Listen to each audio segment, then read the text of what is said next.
de Dieu, ouvre ta bouche. Dieu veut parler. C'est l'Esprit de Dieu qui l'amène, qui ne sait pas. C'est l'Esprit de Dieu qui l'entraîne, entraîne au combat.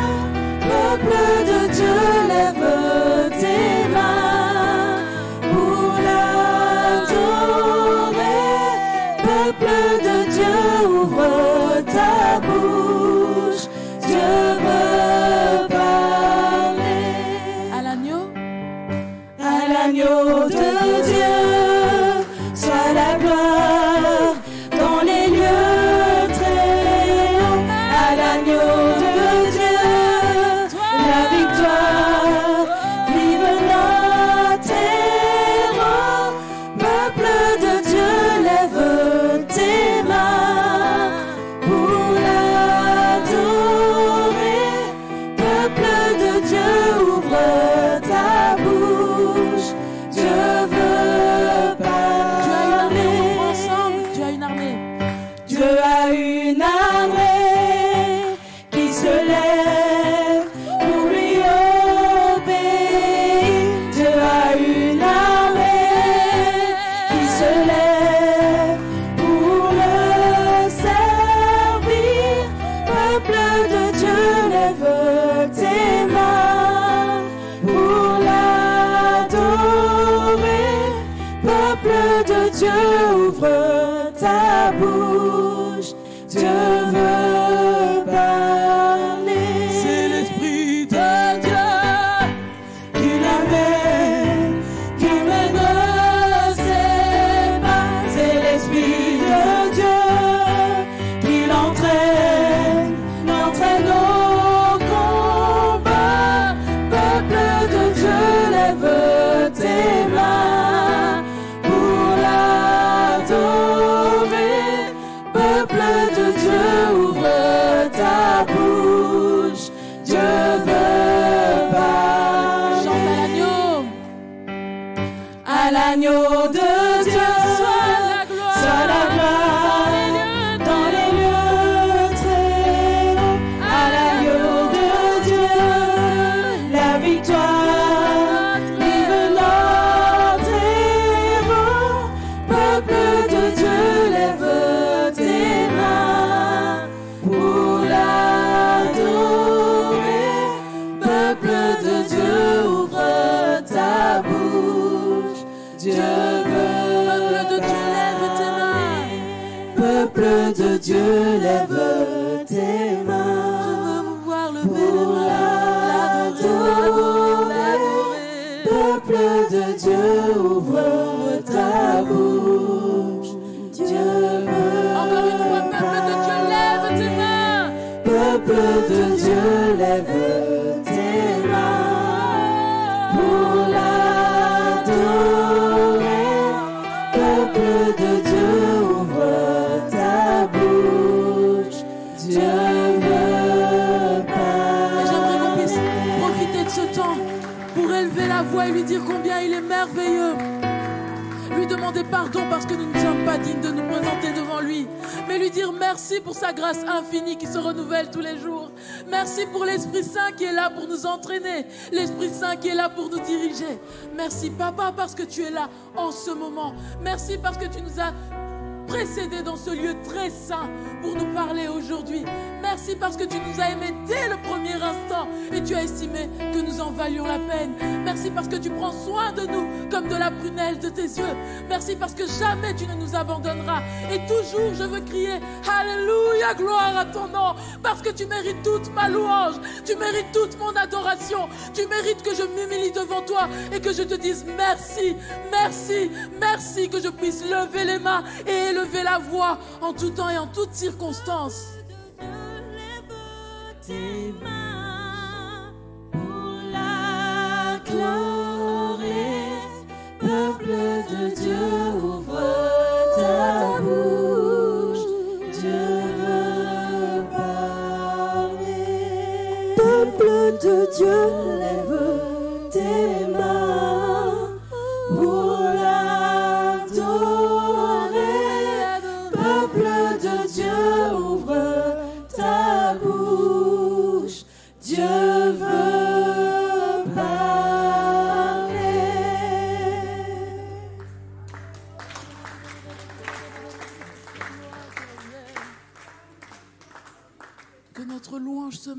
soit comme un sacrifice de bonne odeur qui monte vers toi.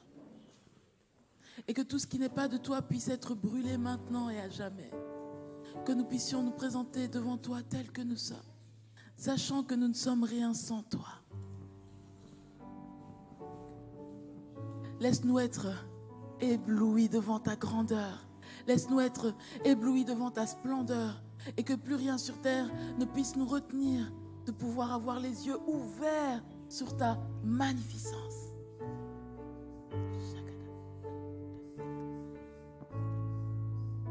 Je viens vers toi dans le secret, en ta présence, je veux rester.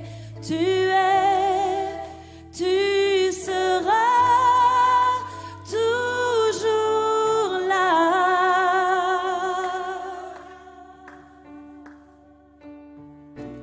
Contre toi, près de ton cœur, je peux entendre ta voix, Seigneur. Tu seras toujours là. Ébloui devant toi, Éternel. Ébahi par l'amour de ton ciel, je suis là à tes pieds, je viens t'adorer, je désire habiter près de toi.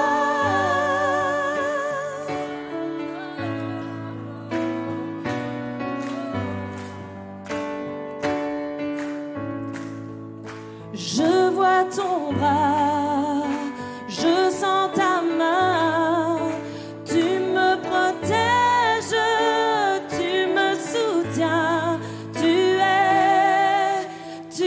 seras toujours là.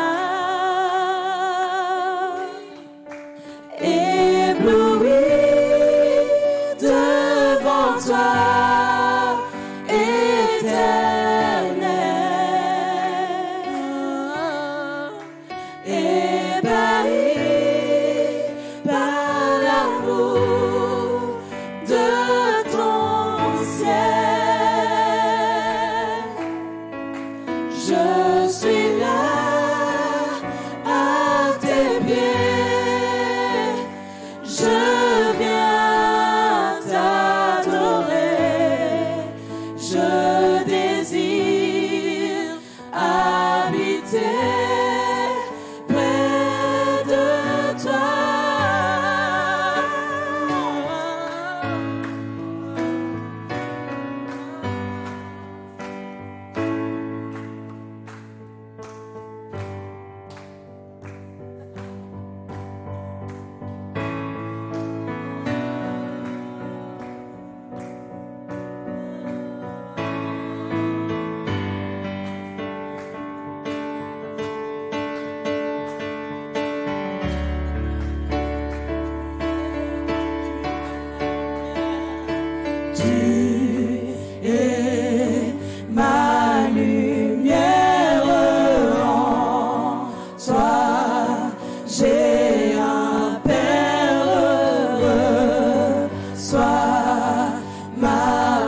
ensemble, tu es ma lumière.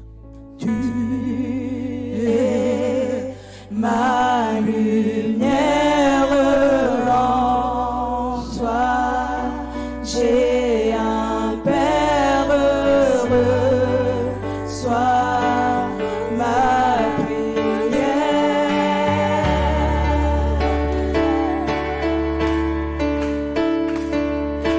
Tu es ma lumière, en toi j'ai un Père heureux, sois ma prière.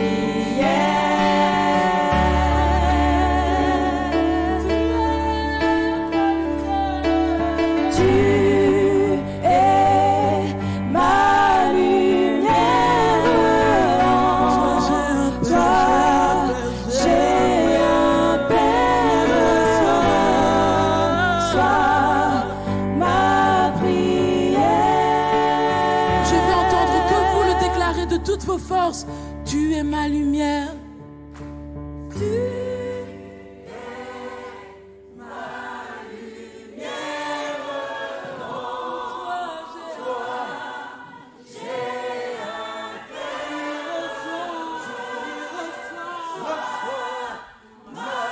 Et j'aimerais qu'on se lève et qu'on fasse trembler les ténèbres maintenant en déclarant encore plus fort, tu es ma lumière.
Quelle joie de savoir que nous appartenons à un Seigneur qui écoute nos prières. Quelle joie de savoir que nous appartenons à un Dieu qui se soucie de chacun de nos problèmes. De savoir que nous sommes si importants qu'il a donné son Fils unique sur la croix, juste par amour pour moi. Et à partir de là, nous prenons conscience de notre identité en Christ. Et nous faisons taire toutes ces petites voix qui veulent nous faire croire que nous ne sommes rien, que nous n'en valons pas la peine, que notre vie n'a aucun but, que notre passage sur terre est sans intérêt. Nous prenions conscience que nous appartenons à un plan bien plus grand. Des voix dans ma tête ne cessent de dire que je ne suis rien.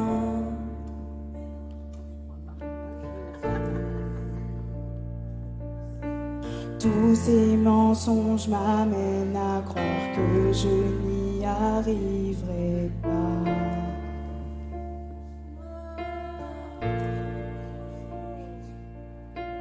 Ma vie ne se résume-t-elle qu'à des moments de haut, de bas?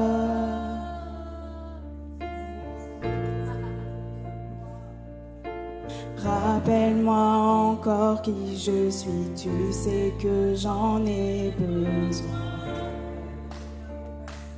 Ouh, oh, tu dis que tu m'aimes quand je ne ressens rien. Tu dis que je suis fort, même quand je me sens faible. Tu dis que tu me tiens, même si je crois tomber, et quand je m'égare, tu dis que je reste à toi. Et moi j'y crois. Oh, je crois ce que tu dis de moi. Oui, je crois. La seule chose qui compte à présent, c'est ce que tu penses de moi.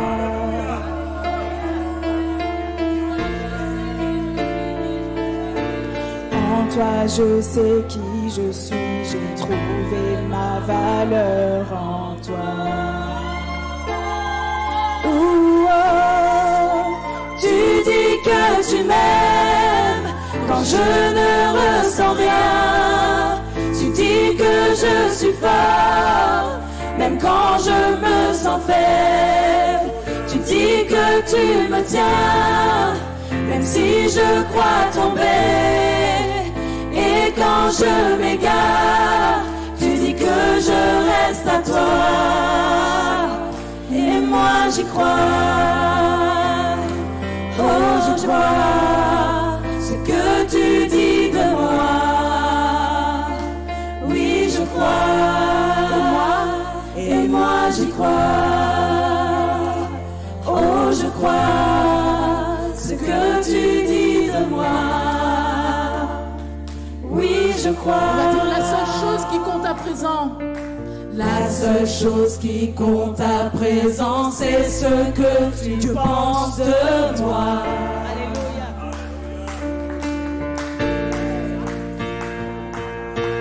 En toi, je sais qui je suis, j'ai trouvé ma valeur en toi.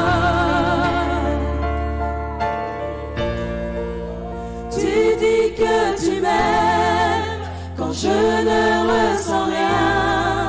Tu dis que je suis fort, même quand je me sens faible.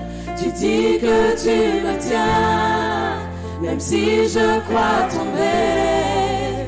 Et quand je m'égare, tu dis que je reste à toi. Et moi j'y crois. Oh, je crois ce que tu dis de moi. Oui, je crois, et moi j'y crois. Oh, je crois ce que tu dis de moi. Oui, je crois, et moi j'y crois. Oh, je crois ce que tu dis de moi. Oui, je crois.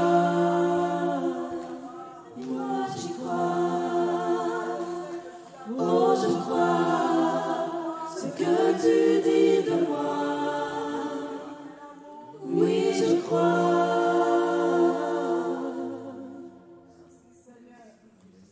Comment ne pas t'adorer, toi qui vis au siècle de siècle? Comment ne pas te glorifier? Comment ne pas te remercier, toi qui as fait de moi ton enfant, Seigneur? Même si je ne le ressens pas, Seigneur, mais tu m'as choisi. Tu as choisi que je devienne ton enfant, Seigneur. Je ne peux me taire, Seigneur, face à cet amour si grand, si profond, Seigneur. Tu es merveilleux, tu es bon, Seigneur. Tu es glorieux, ton nom est redoutable. Tu es digne d'être élevé. Tu es digne d'être glorifié. Tu es digne d'être magnifié. Tu es digne de recevoir toute gloire, tout honneur. C'est à toi seul. À toi seul, le Tout-Puissant, le Seigneur, le Seigneur. Alléluia. Merci pour ton amour, Papa. Merci, Seigneur, pour cet amour.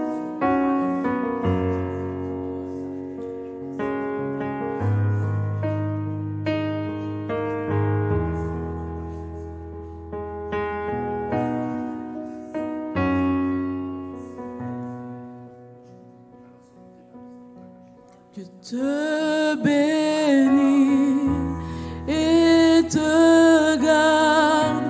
Il rayonne sur toi, il t'accorde sa grâce. Ton Dieu se tourne vers toi, te donne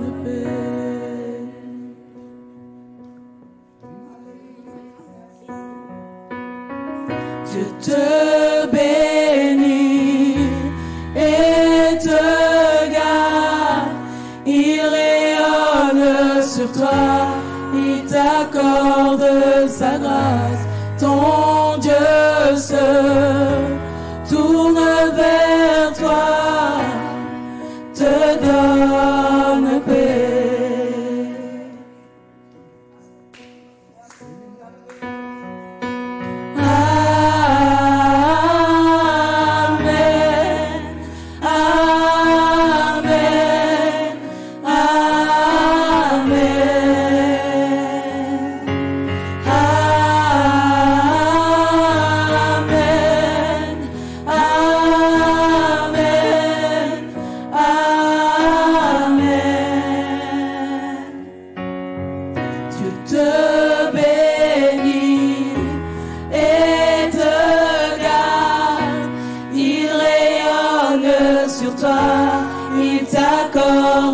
Sa grâce, ton Dieu se tourne vers toi, te donne paix.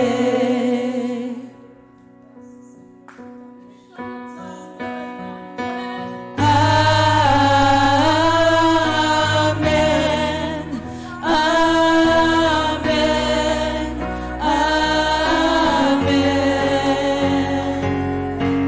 amen.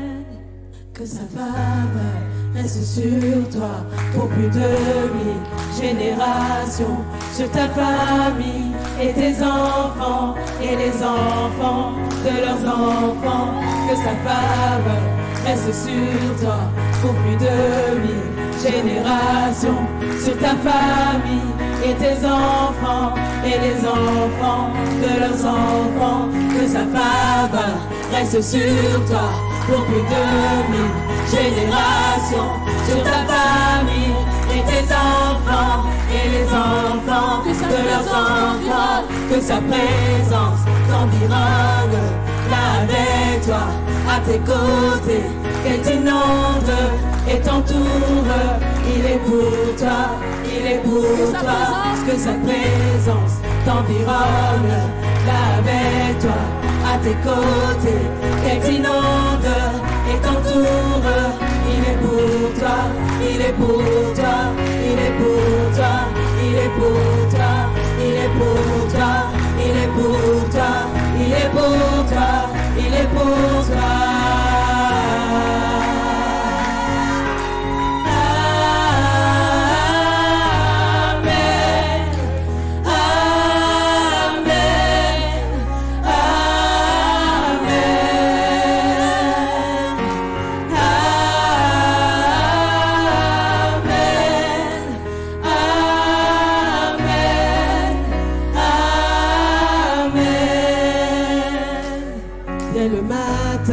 Jusqu'au coucher, à chaque pas, veillant sur toi, dans les larmes et dans la joie. Il est pour toi, il est pour toi, dès le matin, jusqu'au coucher, à chaque pas, veillant sur toi, dans les larmes et dans la joie. Il est pour toi, il est pour toi, il est pour toi, il est pour toi, il est pour toi, il est pour toi, il est pour toi, il est pour toi.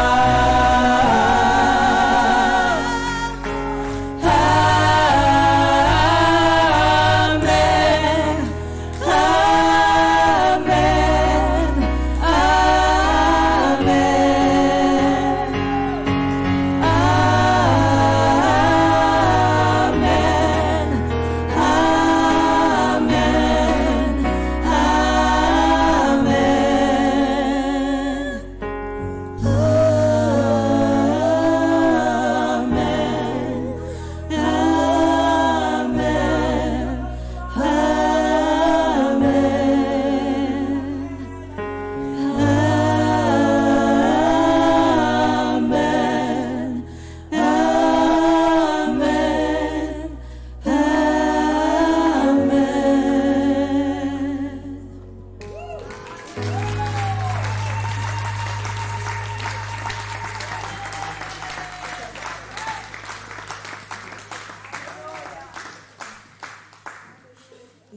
ce chant, je vais demander à Laetitia de passer pour les offrandes, s'il te plaît. Merci.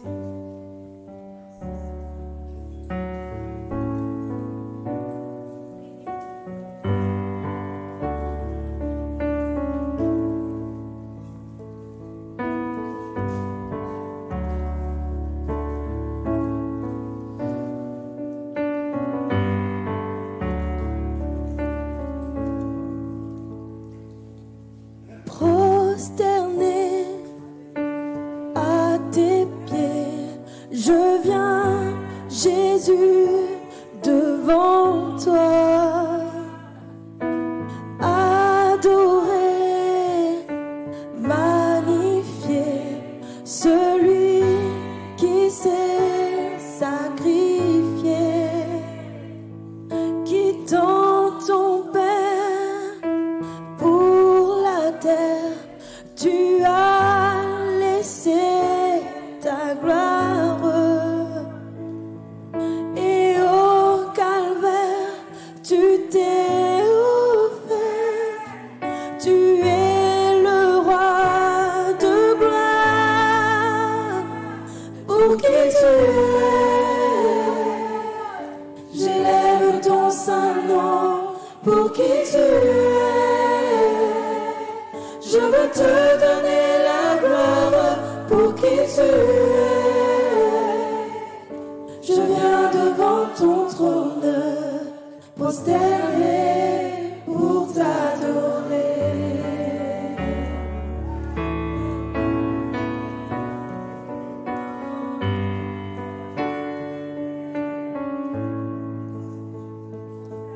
Enseigne-moi à te louer, non pas pour ce que tu fais. Oh, apprends-moi à t'aimer malgré mes difficultés.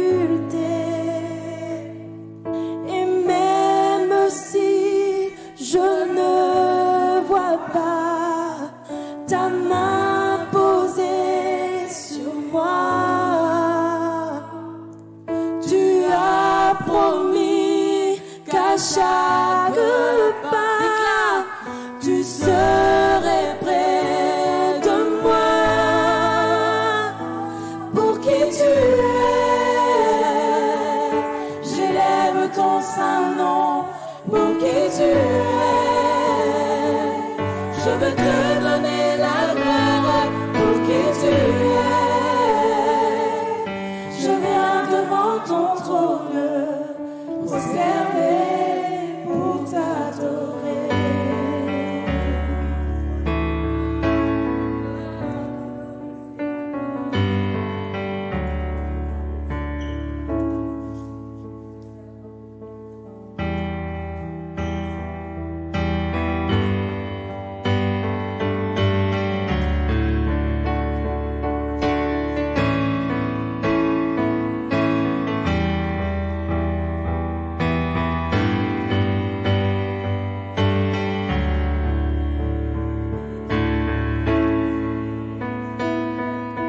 Toute ma vie, je te louerai, Seigneur, pour qui tu es. Toute ma vie, je te louerai, Seigneur, pour qui tu es. Toute ma vie, je te louerai, Seigneur, pour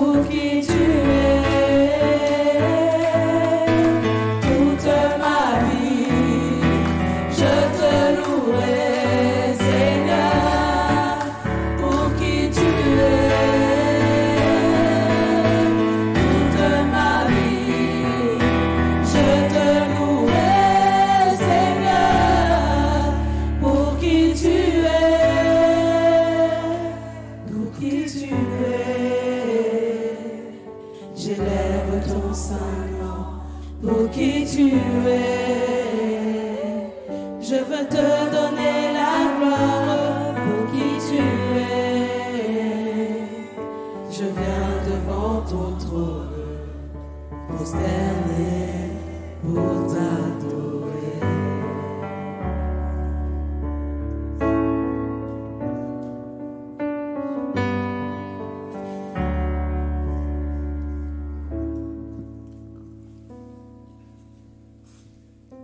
Oui, Seigneur, c'est avec reconnaissance que nous remettons toutes ces offrandes devant ton trône, Père. Qu'elles puissent t'apporter tout l'honneur qui t'est dû. Bénis cette Église, Seigneur. Remplis-la, Seigneur, de toutes tes bénédictions et qu'elle soit remplie de tes victoires, Jésus. Bénis le message qui va être apporté maintenant, qu'il puisse toucher les cœurs, qu'il puisse transformer les vies, Jésus. Nous nous mettons devant toi, tout à l'écoute, par ta puissante main veillante. Amen.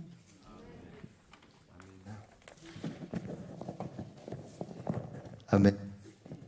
Amen. Amen.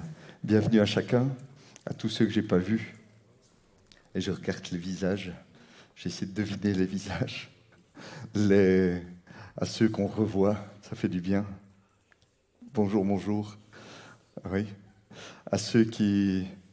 Salut Marco. Bien, re-bienvenue. Et on accueille... Dans les personnes aujourd'hui, on accueille, ton prénom, je ne l'ai pas retenu, Léo Caddy, qui vit dans la région et qui nous visite aujourd'hui. Amen. On se retourne, on t'embrasse de loin, sois la bienvenue. Amen. Amen. Amen. Ce matin, en se saluant de loin, et on ne sait plus comment on doit se saluer, hein. On fait tous des bêtises, on ne sait plus comment on doit se saluer. Et un frère qui me dit « Ouais, ça va, à part le temps. Et c'est vrai que ça va. Et vous savez, en écoutant ce chant qui est ici, je me disais « Waouh !» Il y a un frère ici, il y a 2-3 semaines, qui m'envoyait, où on partage des versets. Et un frère qui me partageait ce verset, qui dit « Sans la foi, il est impossible d'être agréable à Dieu. » Mais parfois, c'est le fait de prendre conscience qu'on est agréable à Dieu qui crée la foi. C'est incroyable de se lever le matin, même s'il fait pourri dehors. Et il fait pourri, hein. Vite que le printemps vienne, hein. Le printemps 2022. Hein. Mais cette pensée de se lever le matin et de se dire « Seigneur Jésus, je te suis agréable ». C'est incroyable cette pensée. C'est incroyable cette pensée. Combien parfois on a besoin de se lever le matin et de se rendre compte « Jésus, je te suis agréable. Je te rends grâce, Seigneur ». Et vous savez, cet autre verset dans la même lignée, c'est juste une introduction, mais dans la même lignée, ce verset qui dit, quand Jésus s'est fait baptiser, qu'il est sorti de l'eau, que le Seigneur sorte de l'eau de la parole, quand il s'est fait baptiser, il y a eu cette phrase qui s'est fait entendre du ciel, « Voici mon fils bien-aimé, celui qui fait toute ma joie ».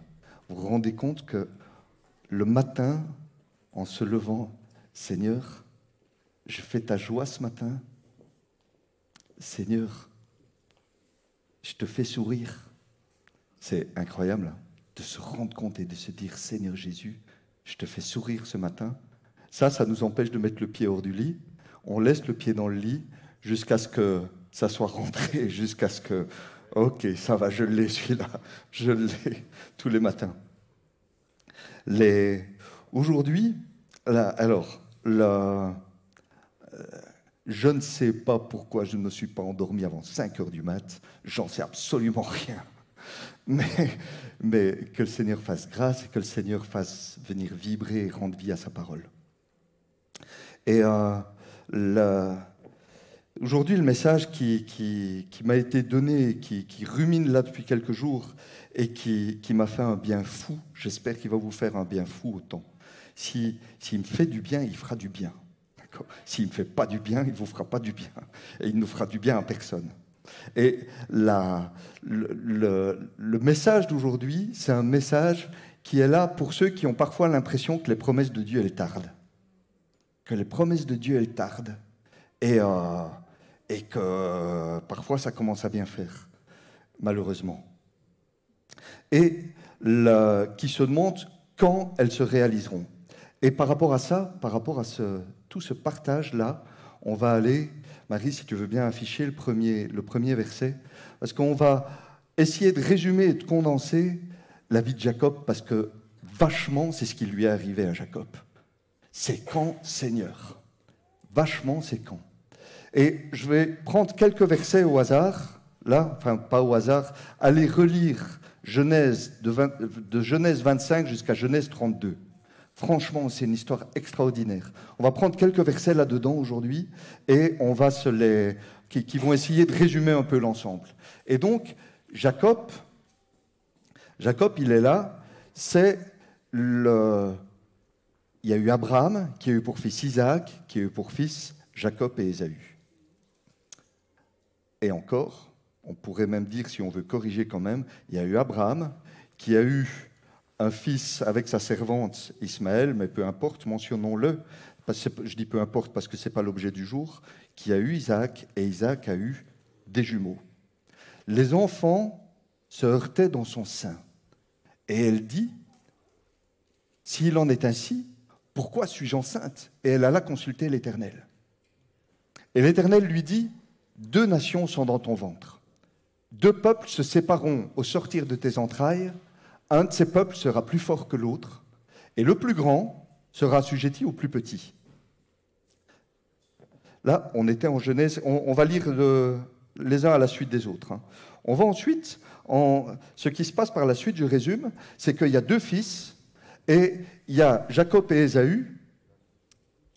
Ésaü qui est l'aîné, il est né quelques secondes avant le second, et Ésaü va être...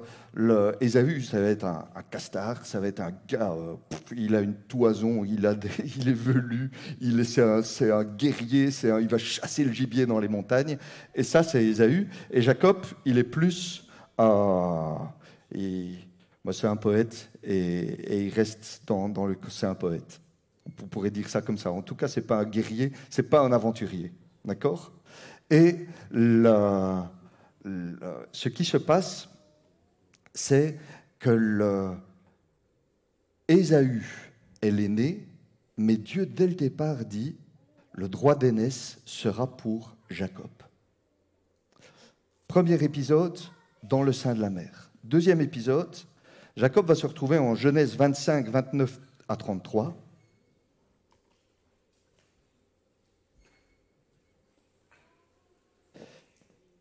Et en Genèse 25, juste un peu plus tard, on dit quoi?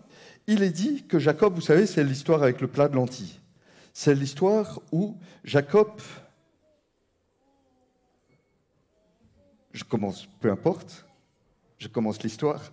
C'est l'histoire où Jacob, voilà, comme Jacob faisait cuire un potage, Ésaü revint des champs accablé de fatigue. Et Ésaü dit à Jacob... Laisse-moi manger, je t'en prie, laisse-moi manger, je vais mourir. Je vais mourir, j'ai faim, je vais mourir. Je suis fatigué. C'est pour cela qu'on a donné à Ésaü le nom d'Édom. Continue. Jacob dit, vends-moi aujourd'hui ton droit d'aînesse. Et Ésaü répondit, voici, je m'en vais mourir. À quoi me sert ce droit d'aînesse? Je vais crever, mon frère. Donne-moi à manger, je vais mourir. À quoi il me sert mon droit d'aînesse? Et Jacob dit, jure-le-moi d'abord, jure-le d'abord, jure que tu me donnes ton droit d'aînesse. Et il le lui jura, il vendit son droit d'aînesse à Jacob. Ça, c'était le deuxième passage. Un peu plus loin, on va voir qu'ils vont continuer, ils vont grandir, et à un moment donné, tu vas en Genèse 27, de 1 à 4. Là, voilà le père donc Isaac, le père des 2 jumeaux, qui va dire... Donc Isaac devenait vieux, et ses yeux s'étaient affaiblis au point qu'il ne voyait plus. Alors il appela Ésaü, son fils aîné, et lui dit « Mon fils !» Il lui répondit « Me voici !» Isaac dit « Voici donc, je suis vieux, je ne connais pas le jour de ma mort. Alors maintenant, je t'en prie, prends tes armes, prends ton carquois, prends ton arc, toi l'aventurier, va dans les champs, chasse-moi un gibier, fais-moi un mets comme j'aime, apporte-le-moi à manger, afin que mon âme te bénisse avant que je meure. » Étape suivante, la tromperie, on continue, versets 5 à 14. Étape suivante, c'est que Rebecca, la maman qui préférait Jacob, Rebecca écouta ce qu'Isaac disait à Ésaü, son fils. Et Ésaü s'en alla dans les champs pour chasser du gibier pour le rapporter. Puis Rebecca dit à Jacob, son fils, « Voici, j'ai entendu ton père qui parlait ainsi à Ésaü. » On va aller jusqu'au verset 14. « Apporte-moi du gibier, fais-moi un mets que je mangerai, je te bénirai devant l'Éternel avant ma mort. Maintenant, mon fils, c'est Rebecca qui parle à son fils Jacob. Maintenant, mon fils, écoute ma voix à l'égard de ce que je te commande. Va me prendre au troupeau 2 bons chevreaux. » Facile, hein? Il ne va pas chasser, il va dans l'enclos, là. « Va me prendre deux bons chevreaux. J'en ferai pour ton père un mets comme il aime. Tu le porteras à manger à ton père afin qu'il te bénisse toi. Afin qu'il te bénisse. Parce que Dieu m'a dit qu'il y avait 2 nations, que j'avais 2 fils et que ça serait toi qui serait qui aurait le droit d'aînesse. Ça serait toi. Donc viens. Il faut absolument, on ne peut pas laisser faire ça, on ne peut pas laisser Isaac bénir Ésaü, on ne peut pas laisser faire ça. Et donc, viens et tu vas prendre la place d'Ésaü. Tu porteras à manger à ton père, excuse-moi, remonte. Tu porteras à manger à ton père afin qu'il te bénisse avant sa mort. Et Jacob répondit, ouais, mais ça ne va pas, ça ne va rien. Ésaü, mon frère, t'as vu comme il est velu? Moi, j'ai pas de poils, j'ai comme une peau de bébé.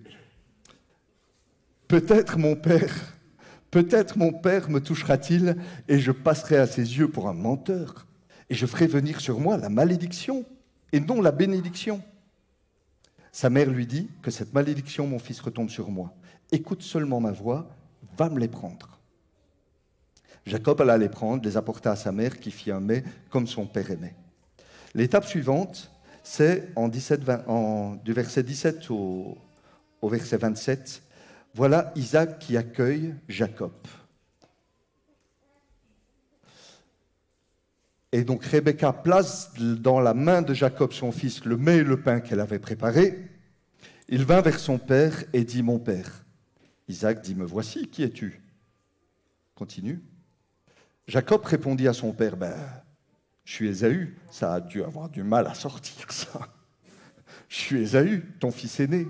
J'ai fait ce que tu as dit. J'ai fait ce que tu m'as dit. Lève-toi, je te prie. Lève-toi, mon père. Assieds-toi, mange de mon gibier, afin que ton âme me bénisse. » Isaac dit à son fils, « Et quoi? T'en as déjà trouvé ?» Jacob répondit, « L'Éternel, ton Dieu, l'a fait venir devant moi. » Il l'a fait venir devant moi. Isaac dit à Jacob, « Approche donc un peu. Viens un peu par là, que je te touche, pour voir si tu es vraiment mon fils Ésaü ou pas. » Jacob s'approcha d'Isaac, son père, qui le toucha, et dit, « C'est bizarre cette histoire. La voix que j'entends, c'est la voix de Jacob, mais les mains que je touche, ce sont les mains d'Ésaü. » Il ne le reconnut pas, parce que ses mains étaient velues comme les mains d'Ésaü, son frère, et il le bénit. Et il le bénit. On va rester là-dessus. Isaac va arriver, Isaac va se rendre compte qu'il s'est fait voler son droit d'aînesse, quoique il l'avait déjà vendu. Isaac va en vouloir à mort à son frère, il va dire, de toute façon, mon père va bientôt mourir, dès que mon père meurt, je tue mon frère. C'est clair, ça c'est fait et c'est dit. Et puis après, avant ça, voilà Rebecca qui va voir son fils Jacob et qui lui dit, écoute, dégage, prends de la distance, va un peu te faire oublier parce que ton frère là, il est foudrage. Et ce qui va se passer, c'est que Isaac, les choses vont commencer à changer dans la vie de Jacob. Et premièrement, en Genèse 28, de 12 à 19, premièrement, ce qui va se passer, c'est que dans sa fuite, il va partir vers son oncle, et dans sa fuite, il va à un endroit où il dort, et où il dort avec la tête sur une pierre parce qu'il n'a pas d'oreiller. Et donc, de Genèse 28, 12 à 28, 19, que va-t-il se passer? Il va y avoir un premier... Oui, je ne te l'ai pas mis, excuse-moi, je ne te l'ai pas mis. On le verra après, n'affiche pas, s'il te plaît. Il va avoir un songe, le ciel va s'ouvrir, il va avoir une échelle, c'est le songe de Jacob, et il va avoir des anges qui montent et qui descendent, on le lira plus tard.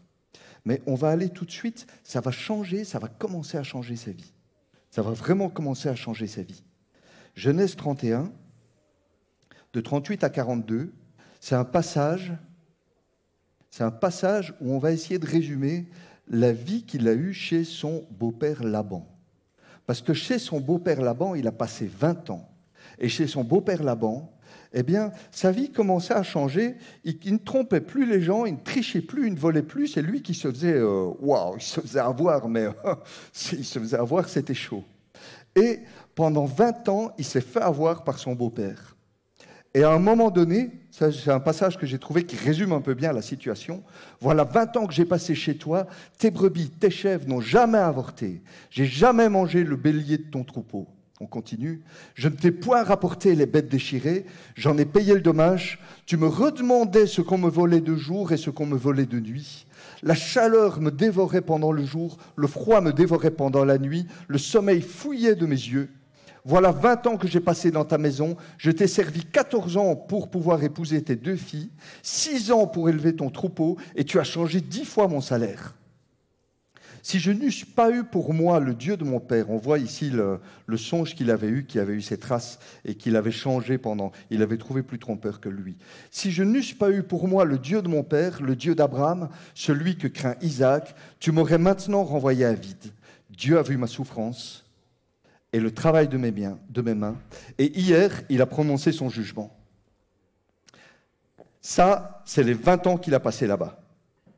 Et au bout de 20 ans, on arrive à la fin de l'histoire et à la fin du résumé. Au bout de 20 ans, il dit à ses 2 épouses, aux 2 filles, il dit, écoutez, on va se barrer, on retourne dans mon pays, s'il fait plus bon ici pour moi, et on retourne dans mon pays, mais on ne dit rien à personne, on part ici tôt le matin. Et ils partent sans rien dire à personne, et ils s'en vont. Et Laban va le poursuivre. Et il y a toute une scène sur laquelle on passe, mais Laban va le poursuivre et Laban va venir lui dire « Mais qu'as-tu fait ?» On le verra après. « Qu'as-tu fait? Comment t'es parti comme un voleur ?»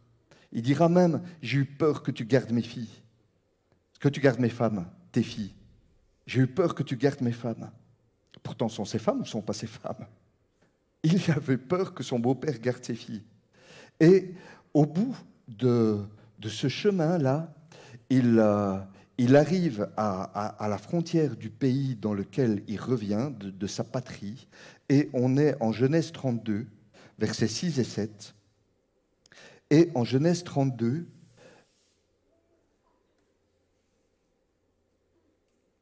si on sait l'afficher, il envoie un peu des éclaireurs, et puis des messagers reviennent auprès de Jacob en disant « Nous sommes allés vers ton frère, Ésaü. Il marche à ta rencontre. » Super. Avec 400 hommes. Moins super.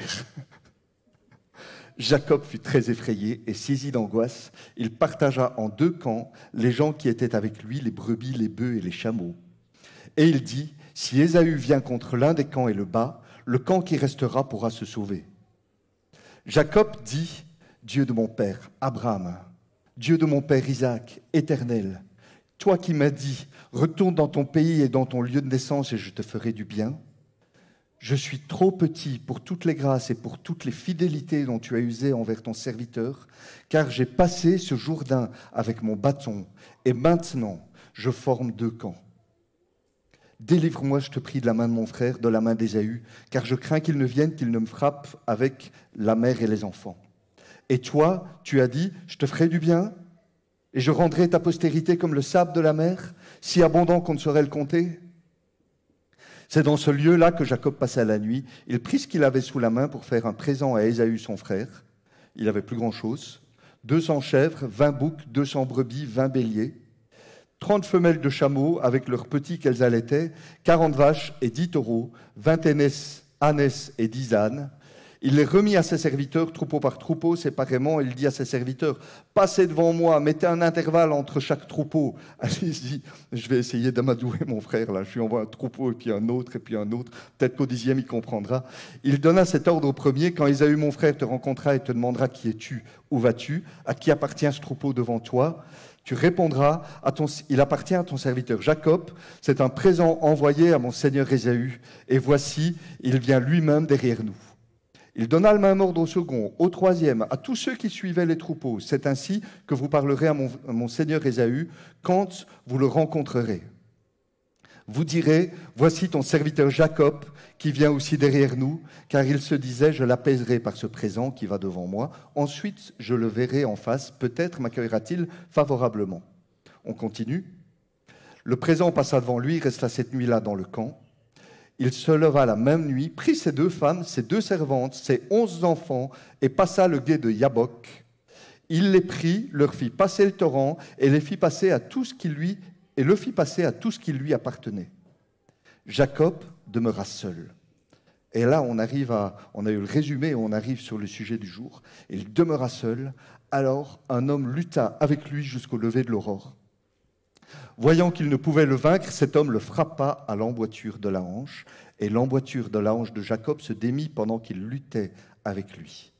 Il dit, « Laisse-moi aller, le jour arrive. » Et Jacob répondit, « Je ne te laisserai point aller que tu ne m'aies béni. » Il lui dit, « Quel est ton nom ?» Il répondit, « Jacob. » Il dit encore, « Ton nom ne sera plus Jacob, mais tu seras appelé Israël, car tu as lutté avec Dieu et avec des hommes, et tu as été vainqueur. » On s'arrête sur ce verset-là. Et vous savez, je me souviens de mes premiers jours, mes premiers mois ou mes premières années de jeune chrétien, mes premiers mois, et j'étais là où je dévorais la parole de Dieu, où à ma conversion, je me suis enfermé dans ma chambre tous les soirs, et pendant 1 mois et demi, j'ai lu l'entièreté de la Bible, et j'étais là, et au début, je lis ce passage, et je dis, c'est quoi cette histoire? Il se trompe, l'ange. Il n'a pas vaincu Dieu. Il n'a pas vaincu Dieu, puisque c'est l'ange qui a gagné, il lui a cassé la hanche et il l'a foutu à terre. Et j'étais là et je me disais, mais qu'est-ce que ça veut dire? Qu'est-ce que ça veut dire, ce passage-là?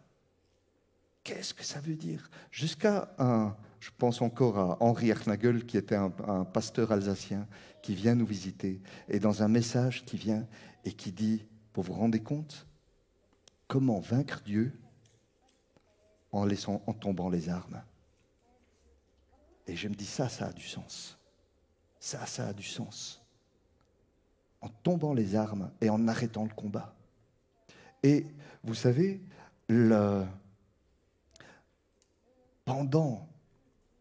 si Jacob, au début de sa vie, au tout début de sa vie, avait pu entendre ce verset qui disait, tu m'es agréable, tu me fais sourire. S'il avait pu entendre ces versets-là, s'il avait pu entendre ces paroles-là, eh bien, il n'aurait pas passé la moitié de sa vie à essayer d'arracher ce que Dieu voulait lui donner. Parce que c'est ce qui s'est passé dans sa vie. Il a essayé d'arracher et continuellement d'arracher, de revendiquer et d'arracher ce que Dieu voulait lui donner. Et à cause de ça, les choses lui échappaient continuellement. Et les choses lui échappaient continuellement jusqu'au jour où il a été forcé d'abandonner. Et c'est fou, parce qu'il a été forcé d'abandonner. Il était à un endroit, il était à la frontière du pays, et il était à cette frontière, et il savait que son frère arrivait. Et là, c'était la dernière nuit. C'était vraiment la dernière des dernières nuits. Ça faisait 20 ans qu'il fouillait. Vous vous rendez compte, 20 ans fois 365. Ça faisait 7000 fois un jour. J'arrondis rapidement. 7000 fois un jour qu'il était là et qu'il essayait d'arracher la bénédiction que Dieu voulait lui offrir. C'est pour ça que dans le titre, qui a changé plusieurs fois cette nuit et qui a encore changé ce matin, je mettais « arracher » point d'interrogation. Non, accueillir. Et même, j'aurais dû mettre « accueillir et saisir ». Et vous savez, il y a un truc qui est incroyable sur lequel je tombais cette semaine, c'est ce piège de Jacob dans lequel il est tombé en voulant arracher, parce que c'est vraiment ce qui s'est passé, en voulant arracher la bénédiction plutôt que de la croire. En voulant arracher la bénédiction, ça a même donné un nom à un syndrome que des thérapeutes et le corps médical utilisent maintenant. C'est, je remets ça ici, le syndrome de l'imposteur. C'est un syndrome, je ne sais pas s'il y en a qui connaissent ce syndrome, c'est un syndrome, je lisais, je me disais, waouh, ça vient de Jacob, ça. Le syndrome de l'imposteur. Le syndrome de l'imposteur, c'est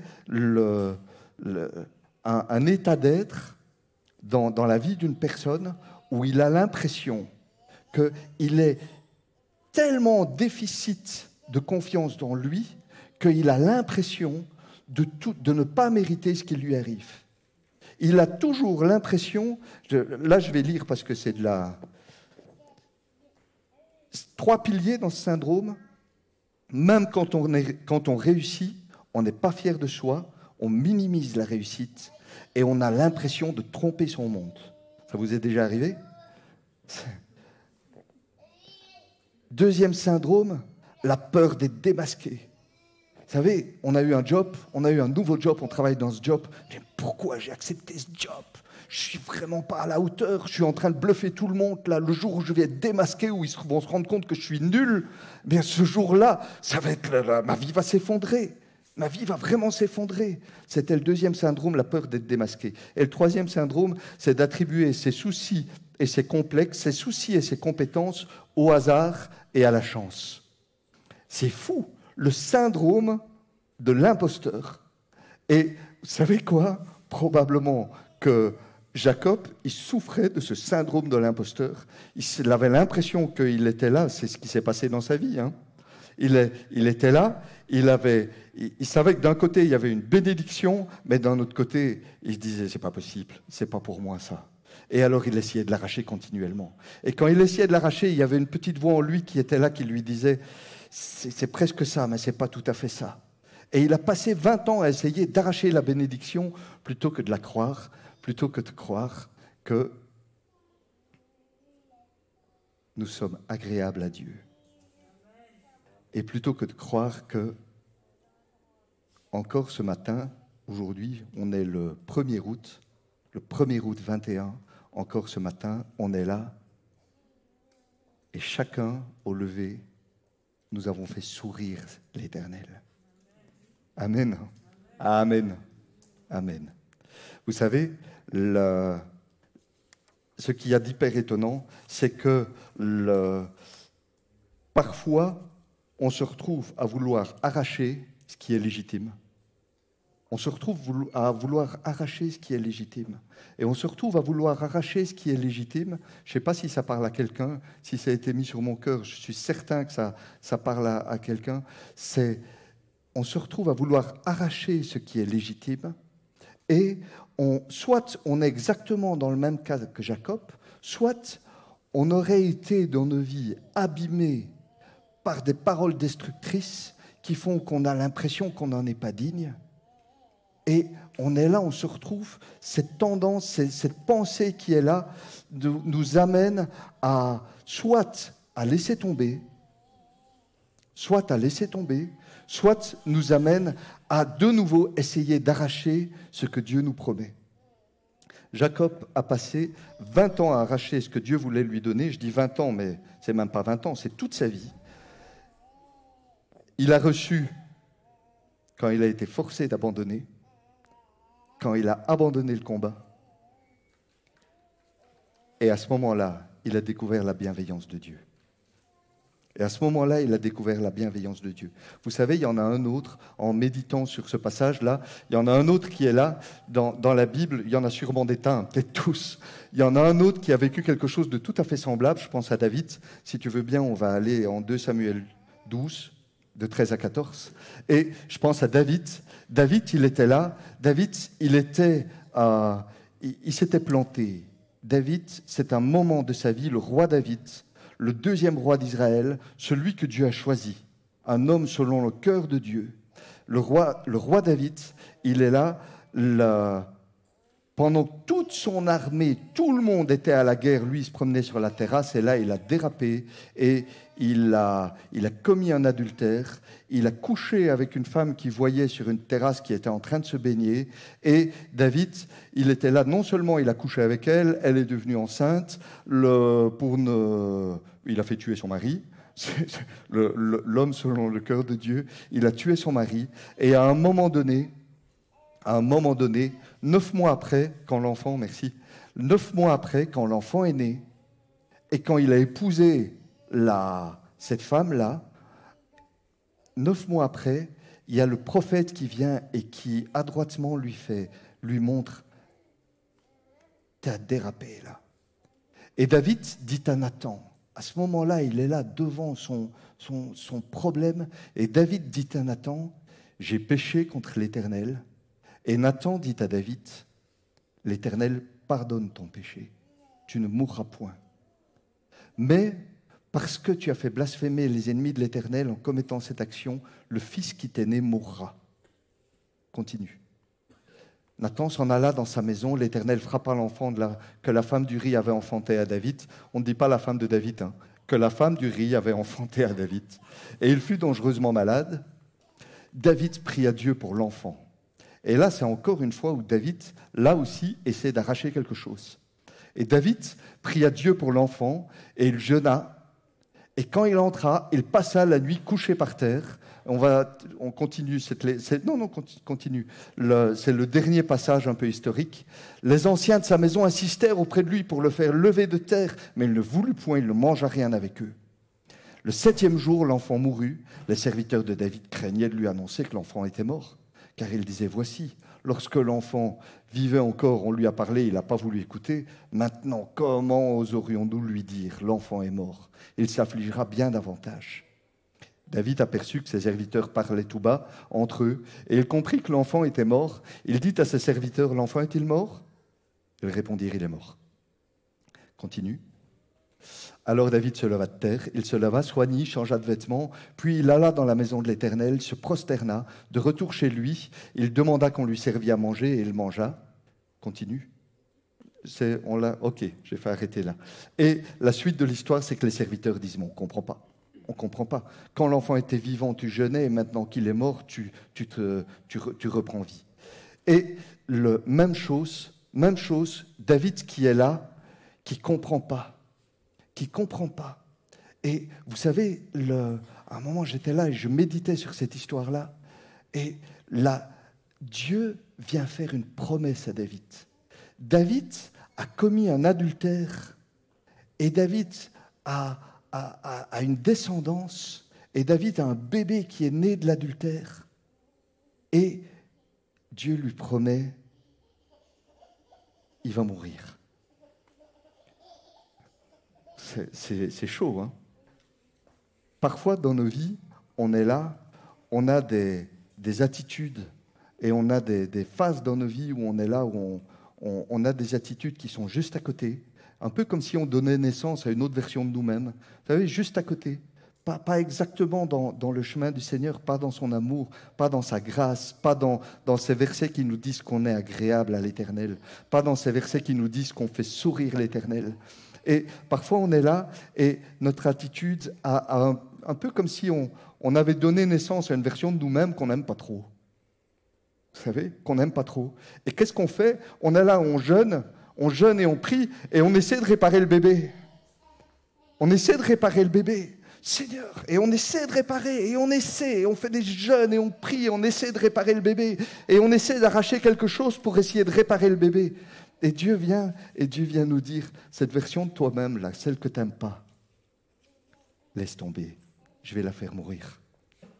Je vais la faire mourir. Je m'en occupe, je vais la faire mourir. C'est grand, hein? C'est grand. Arrête de vouloir essayer de réparer, arrête de vouloir essayer d'arracher. Je vais la faire mourir, je m'en occupe.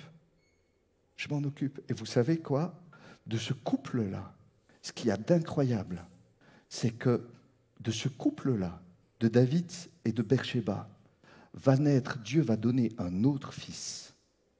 Il va donner Salomon.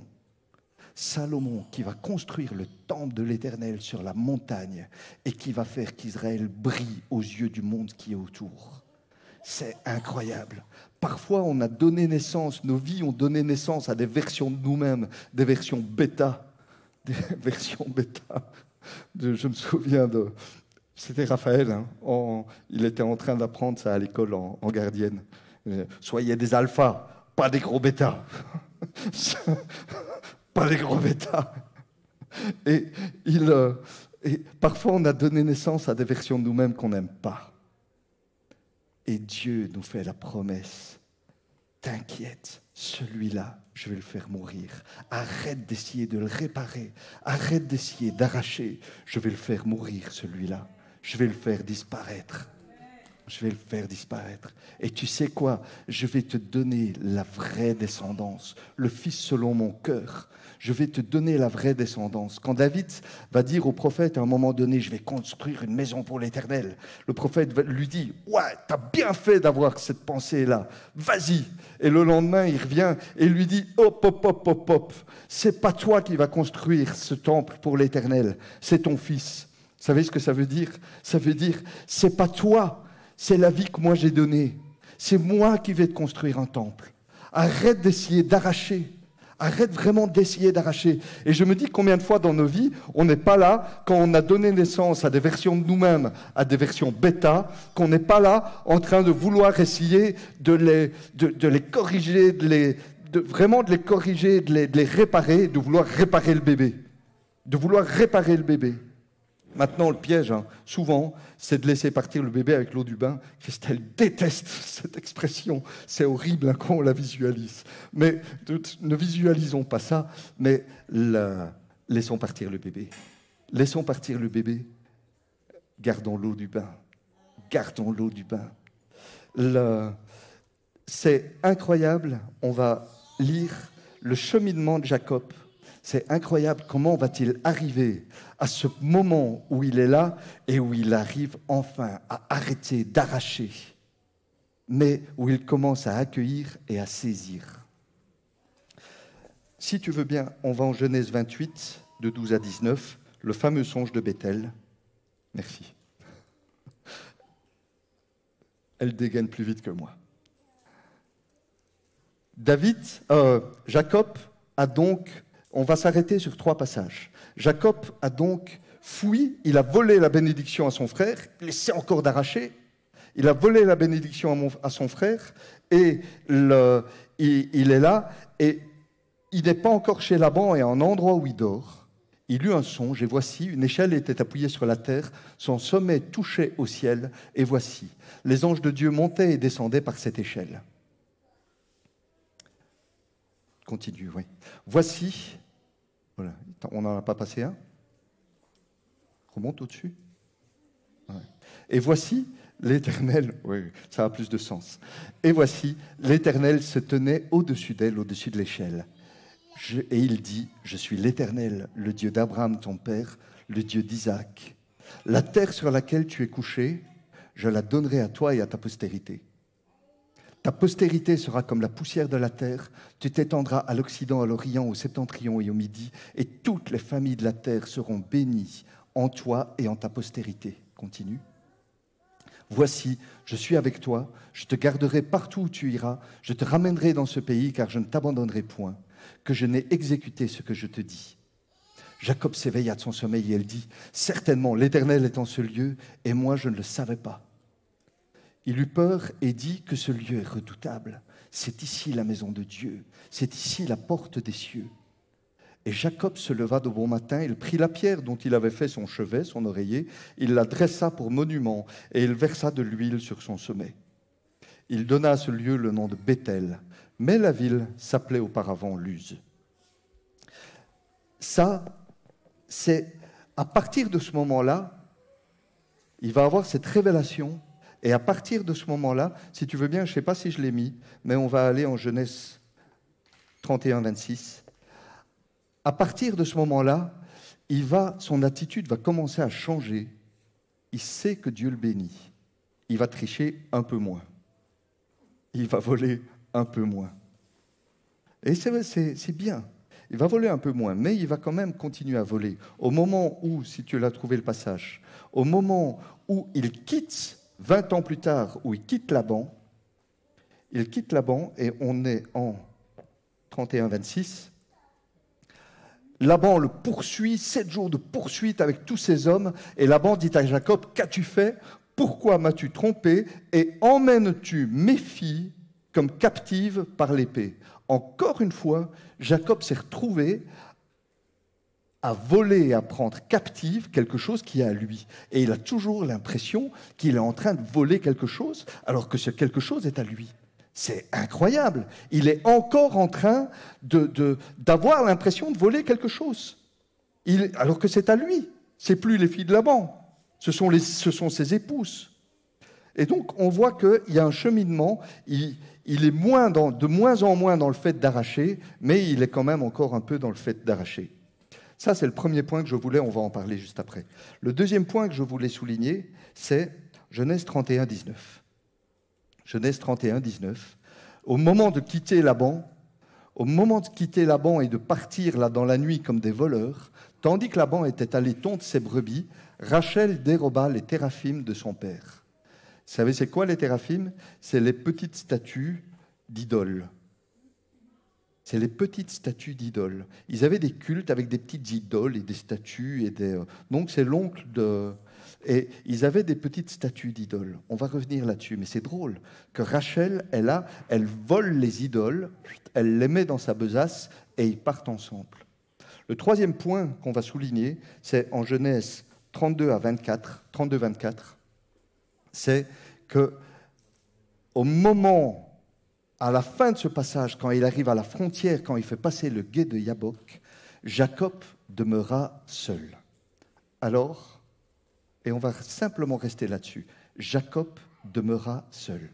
Et vous savez, ces trois passages sont là, et ces trois passages sont venus me parler régulièrement. C'est, tiens, t'as vu Rachel, les téraphim. Tiens, t'as vu Jacob demeura seul. Et combien, je repense encore à ça, si Jacob avait pu comprendre devant Jésus, parce que Jésus était déjà présent, il est là depuis le début de la création, si Jacob avait pu comprendre, je te suis agréable, j'ai pas à voler le droit d'aînesse, j'ai même pas à l'acheter avec un plat de lentilles, j'ai pas à mettre du poil de bête, je sais pas comment tu feras, mais tu feras. Si je te suis agréable, tu feras. C'est ce qu'on se disait, on y réfléchissait hier, et c'est vrai qu'on a cette pensée, oui, mais s'il ne l'avait pas fait, comment est-ce qu'il aurait eu le droit d'aînesse? Comment aurait-il eu le droit d'aînesse? Vous avez déjà vu les apôtres, les 12 apôtres, qui ne sont plus que 11. À un moment donné, ils sont là, ils se disent, il faut qu'un autre prenne sa charge. Et ils tirent au hasard pour savoir qui va prendre la charge et qui va remplacer Judas. Et ils tirent au hasard, et il y en a un, honte à moi d'avoir oublié son nom ce matin. Et il y en a qui lève la main, celui qui sait le nom de ce 12e qui a été choisi au hasard. On ne sait pas, hein, parce que Dieu n'a pas choisi celui-là. Dieu a choisi Paul. C'est drôle hein, que parfois on veut faire les choses pour Dieu, pour aider Dieu, et puis pour finir, on est là et on se retrouve à aider Dieu et à donner naissance à un apôtre qui n'est pas un apôtre. Et de se retrouver à donner naissance à un bébé ou à une version bêta de nous-mêmes qui n'est pas celle qui devait naître. Et comment aurait-il fait? Ben Seigneur, je ne sais pas. Je ne sais pas. Je ne sais absolument pas. Mais Jacob n'avait pas à voler le droit d'aînesse. Il n'avait pas à le racheter avec un plat de lentilles. Il n'avait pas à se déguiser, à aller chercher des chevreaux plutôt que du gibier. Il ne fallait pas qu'il fasse ça. Et il avait absolument pas à essayer d'arracher ce que Dieu voulait lui donner. Et combien de fois on ne se retrouve pas dans cette situation-là? Et s'il avait pu goûter, je l'ai dit et redit, hein, s'il avait pu goûter au premier jour de sa vie, bébé, si sa mère avait pu lui dire « Tu es agréable à l'Éternel, tu es agréable à Dieu, tu es agréable à Dieu ». Non, lui, il a juste retenu qu'il y avait une promesse. Et donc, le premier point, j'ai mentionné 3 points, et donc le premier point, c'est que il ne va plus tromper autant qu'avant. depuis Bethel et depuis l'échelle, il va plus tromper, il va tromper de moins en moins. Il va de moins en moins voler ce qui lui appartient.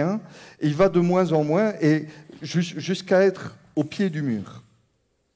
Vous savez quoi? C'est Dieu qui va le libérer de cette tendance à croire qu'il doit arracher ce que Dieu veut lui donner. C'est dingue. Ce n'est pas quelque chose c'est un cadeau de Dieu. Et Dieu va venir lui montrer et lui offrir qu'il peut arrêter d'essayer d'arracher ce que Dieu veut lui donner. Le deuxième truc qu'on a souligné, c'est que Rachel vole des téraphimes. Et les téraphimes, ça représente l'héritage culturel, ça représente l'héritage religieux, tout ce qui nous vient de nos parents, tout ce qui... Et Rachel, elle aurait pu se dire, je vais sur un chemin de vie qui est le chemin de vie du Dieu vivant, je laisse tomber tous ces trucs qui sont derrière. Ben non, elle les prend. On ne sait pas pourquoi elle les prend. Elle les prend. Est-ce pour... parce qu'elle est fâchée sur son père. Est-ce pour embêter son père ou est-ce que vraiment elle en a besoin? Elle les prend. Et elle les prend et elle va les emmener avec elle. Et parfois, dans nos vies, on est là et on a un héritage culturel qui vient de derrière. Hein. On a un héritage qui nous vient. On a toute notre culture, on a parfois même des traces de religiosité, etc., qui sont encore là. Et ce qu'il y a d'incroyable, c'est, vous savez quoi? Jacob ne savait pas qu'elle avait pris ça avec elle. Et vous savez quoi? Il ne l'a pas su. Et quand bien même il a passé la nuit au gué de Yabok, et quand bien même l'ange est venu au rendez-vous, et quand bien même l'ange l'a béni et lui a changé son nom, ces trucs qui étaient là dans ses poches n'ont posé aucun problème. Dans ses poches ou dans celles de sa femme, c'est la même chose. Ça n'a posé aucun problème. Nous, parfois, on est là, on voudrait réparer, ça n'a posé aucun problème. Parce que parfois, on prend conscience que waouh, j'avais telle attitude religieuse ou telle attitude, que c'était plus de l'ordre du rituel ou de la religion. Et là, je découvre Jésus qui était tellement vivant et qui était tellement réel. Et parfois, on s'en veut. Et ça ne sert à rien. Par contre, après, Dieu va lui montrer et Dieu va lui dire et va l'amener à prendre. Et il y a un passage qui se retrouve un peu plus loin, au chapitre 35, laisse, pas grave. Et il va dire, amenez tous vos anciens dieux, anciens dieux, j'y arriverai. Amenez tous vos anciens dieux et amenez-les, on les enterre. Mais c'est dingue, c'est que c'est par la grâce de Dieu qu'il va prendre conscience et qui va... vous savez, c'est toujours ce qu'on essaie de faire soi-même ou alors ce que Dieu vient faire dans nos vies. Et le troisième passage, c'est qu'il reste seul cette nuit-là. Et vous savez, ça, c'est vraiment le plus grand passage. Je me dis, il reste seul. Vous savez ce qu'il fait? Il y a deux pensées qui sont là derrière. Il reste seul. Un, il offre tout à Dieu. Il offre tout. Ses troupeaux, tout. Ses femmes, ses enfants, ses servantes, il offre tout à Dieu en offrande. Il offre vraiment tout à Dieu en offrande. Ça, c'est vraiment la première chose. Et la deuxième chose, vous savez ce qui se passe dans le fait de rester seul? J'étais là, je me dis, ils ne se retrouvent pas comme Adam et Ève. Parce que Adam et Ève, quand ils étaient à deux et qu'ils se sont plantés, ils ont fait quoi? On sait, hein? C'est à cause de lui. C'est à cause de lui. Et vous savez, combien de fois dans nos vies, on n'est pas là en train de dire « Ouais, je suis dans la gadoue, c'est à cause de lui. » Et on est là devant le Seigneur « Ben ouais, Seigneur, j'ai baissé les bras, c'est à cause de lui. Seigneur, je suis cassé, c'est à cause de lui. Seigneur, je suis... » Et on a toutes les excuses possibles et inimaginables, et on est là, et on est dans un schéma où c'est à cause de lui. Et ce sont des bonnes excuses, parce que c'est vrai, c'est vrai. Parfois on est abîmé, c'est à cause de lui. Parfois on est étouffé, c'est à cause de lui. Parfois on est... Et vous savez quoi? Jésus vient corriger cette histoire-là, et Jésus vient corriger en disant, de deux qui seront dans un lit, l'un sera emporté et pas l'autre. Jésus vient remettre et redire, arrête de regarder autour de toi.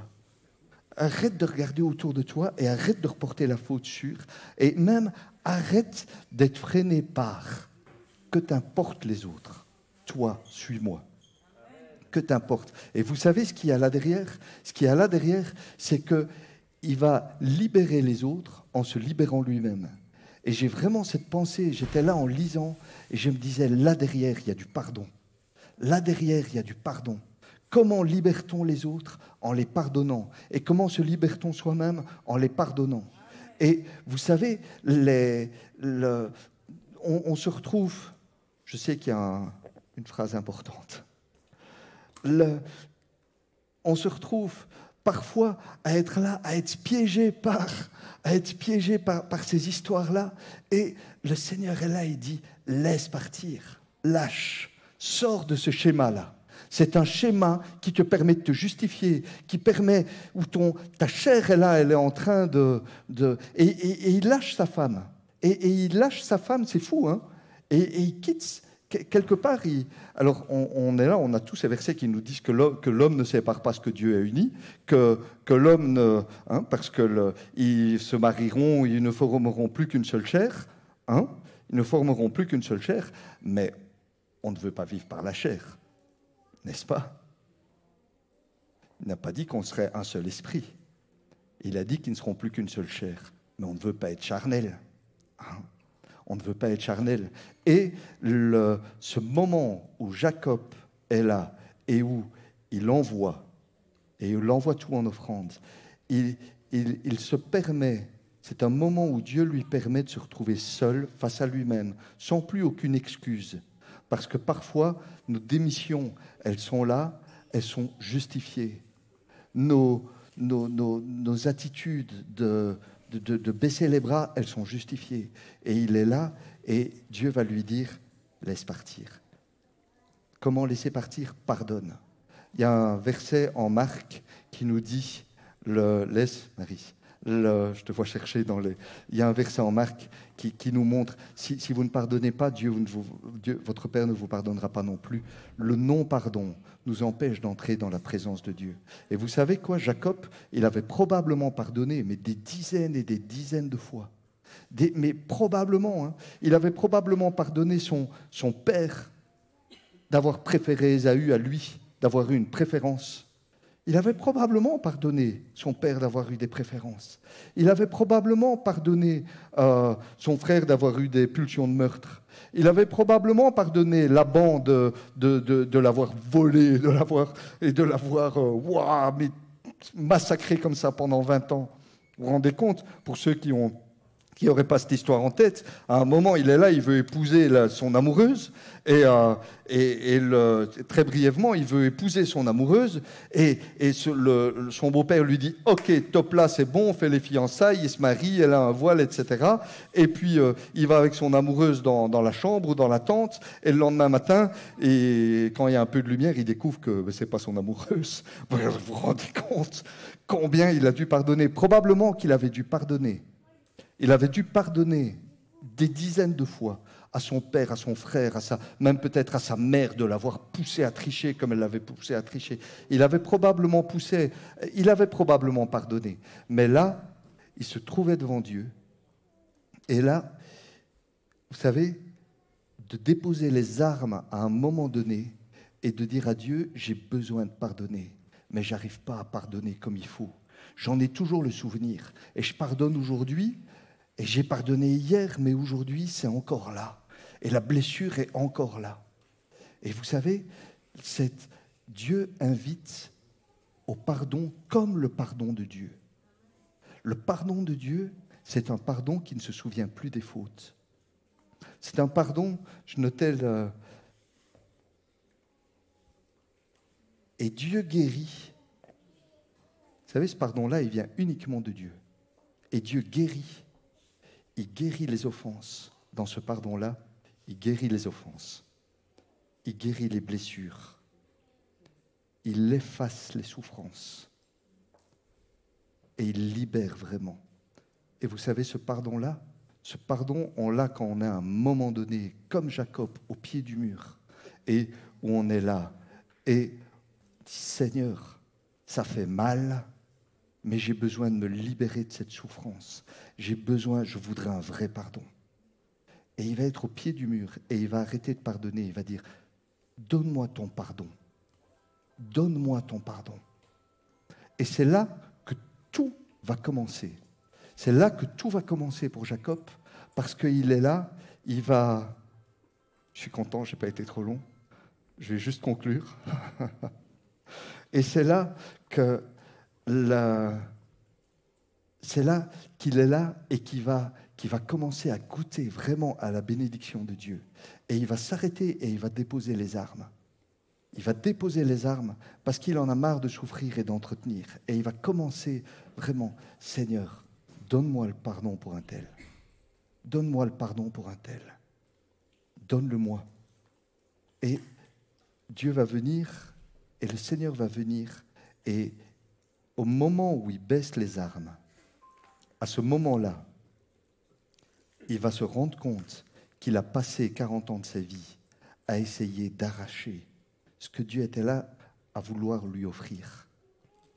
Et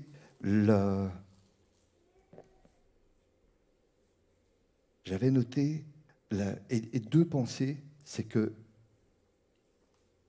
il va découvrir, premièrement, que le droit d'aînesse, c'est quelque chose qui est incroyable, le droit d'aînesse. Vous savez, le droit d'aînesse, c'est pas, si tu veux bien aller en Romains 8, 29, le droit d'aînesse, c'est pas de conduire la tribu.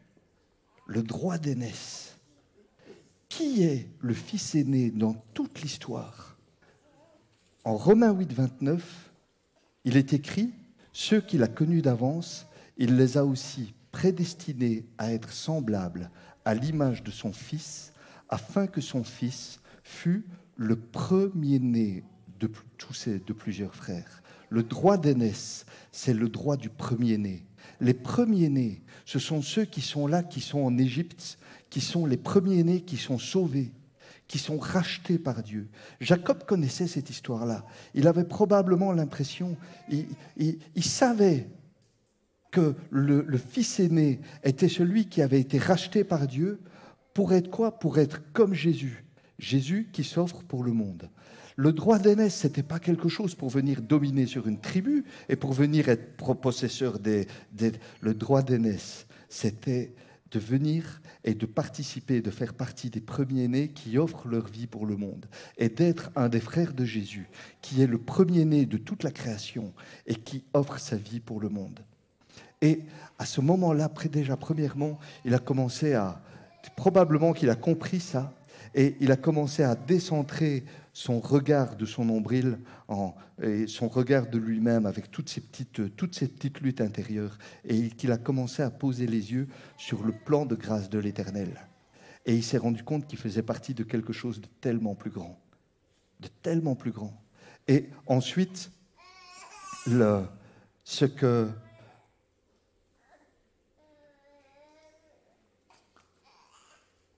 pensée que j'avais, c'est que cette nuit-là, s'il avait pu comprendre combien il se serait économisé du temps, cette nuit-là, il a commencé à goûter aux promesses de Dieu. Et vous savez, on le fait parfois, de rappeler les promesses de Dieu. On passe des nuits où on rappelle les promesses de Dieu. Parfois, on se trompe, parce qu'on rappelle les promesses de Dieu à Dieu. Et tu m'as dit que, et tu m'as dit que, et tu m'as promis que, et tu m'as... Et on est là, encore en train de vouloir arracher ce que Dieu veut nous donner. Et là, il a commencé à goûter, vous savez, ce verset en psaume 103.2. Le psaume 103.2. Le psaume où David dit « Bénis l'Éternel mon âme, n'oublie aucun de ses bienfaits ». Vous vous souvenez de ce chant d'Exode, hein? Bénis l'Éternel, mon âme, sois émerveillé, sa fidélité ne dépendra pas des circonstances. Bénis l'Éternel, mon âme. Il est là en train de donner un ordre à mon âme, à son âme, en train de dire bénis l'Éternel. Et il dit, n'oublie aucun de ses bienfaits. Il n'est pas en train de rappeler les promesses à Dieu, il se rappelle à lui-même les promesses de Dieu. Et vous savez quoi? Si il avait pu comprendre à ce moment-là, s'il avait goûté à la bienveillance de Dieu. Parfois, on a goûté à la bienveillance de Dieu, on n'a pas su quoi en faire, et ça reste un peu flop dans nos vies, et ça reste fade. On se sait aimer, mais ça ne va pas plus loin. Parfois, on se retrouve dans cette situation-là. Et si tu es là, il y a le groupe de louanges qui a déserté, revenez prendre place. Si on avait pu goûter que ces paroles, vous savez que ces paroles, que les promesses de Dieu, elles sont dites du haut de la croix. Que les promesses de Jésus, elles ne sont pas dites devant le tombeau. Les promesses de Dieu, elles sont dites du haut de la croix. Si parfois tu es là et si tu as goûté, si tu as reçu des promesses mais que tu as été abîmé par les autres, souviens-toi et de s'arrêter de ce moment, de s'arrêter et de dire Seigneur Jésus. Vous savez, parfois, dans nos vies, Jésus devient notre sauveur. Il devient vraiment notre sauveur. On se rend compte qu'on est sauvé, qu'on a été racheté. Et puis, il y a un moment dans nos vies où on se rend compte et où il devient autre chose. Il devient aussi notre Seigneur. Et puis parfois, à force d'être notre Seigneur, parfois, on en oublie qu'il est aussi notre Sauveur. Il est notre Seigneur et il est notre Sauveur. Et si Jacob avait pu, et parfois on est exactement dans la même situation, et on termine là-dessus, si Jacob avait pu comprendre, et parfois on se trouve dans ce cas-là, si parfois tu as eu des promesses de Dieu, des promesses de Dieu que tu as essayé de réaliser, que tu as vraiment essayé de réaliser, et que bien souvent tu te retrouves plus en train d'essayer de les arracher. Parfois tu as eu des promesses, parfois tu as eu des rêves, parfois tu as eu des rêves comme Joseph a des rêves. Bon retour à la famille. On vous embrasse. Parfois, tu as eu des rêves et tu ne sais pas quoi en faire, ou tu as eu des rêves et tu as voulu que ça se réalise et ça ne se réalise pas. Et le cadeau de Dieu, quand tu t'arrêtes et que tu te rends compte que cette promesse sur ta vie, ce rêve, il est là, ce rêve qui dit que Dieu allait faire des choses par toi, que Dieu allait t'utiliser, que Dieu allait te bénir, que Dieu allait te donner une postérité spirituelle, que Dieu allait faire de toi, comme Joseph, le sauveur de tes frères, le sauveur de ta famille. Parfois, on est là, si à ce moment-là, tu avais pu simplement comprendre que cette promesse qui est là, elle est dite du haut des clous de la croix. À ce moment-là, tu ne cherches plus à arracher. Et à ce moment-là, tu ne cherches plus à arracher et tu cherches simplement à goûter. Et si tu savais que tu avais été racheté, tu commences à vraiment goûter que tu as été racheté, que tu es racheté, et tu es vraiment racheté.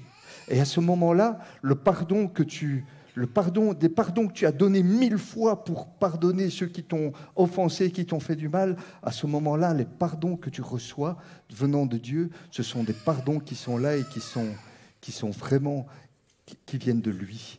Et des pardons où on ne se souvient plus. Des pardons qui guérissent vraiment les offenses. Des pardons qui guérissent vraiment. Simplement, si tu avais pu comprendre que toutes les promesses de Dieu, elles ne sont pas dites sur un cheval de bataille, mais qu'elles sont dites venant de la croix et venant des clous de Jésus. Si tu, à chaque fois, et je pense que le Seigneur est là en train de nous dire maintenant. Vous savez, parfois on est là, on dit je confesse ou je proclame le sang de Jésus. Mais plutôt que de le dire, faisons-le. La branche d'Ésope, c'est notre langue. Et le sang, c'est la parole. Confessons la parole plutôt que de dire nous brandissons le sang de Jésus. Faisons-le plutôt que de le dire. Et de confesser le sang de Jésus et de confesser ses bénédictions en prenant conscience qu'elles sont dites du haut de la croix. Pour chacun de nous. pour chacun de nous. Et que ça fasse une armée de rachetés de l'Éternel. Amen. Amen. Et le Seigneur est là. Et j'ai rappelé le groupe de louanges, mais il n'a pas envie. Je ne sais pas où il est. Marie, si tu vas mettre un chant. Tu peux mettre, je sais pas, tu en as choisi un? Sinon, j'élève les mains. Pour lesquels? Tu l'as pas? Ok.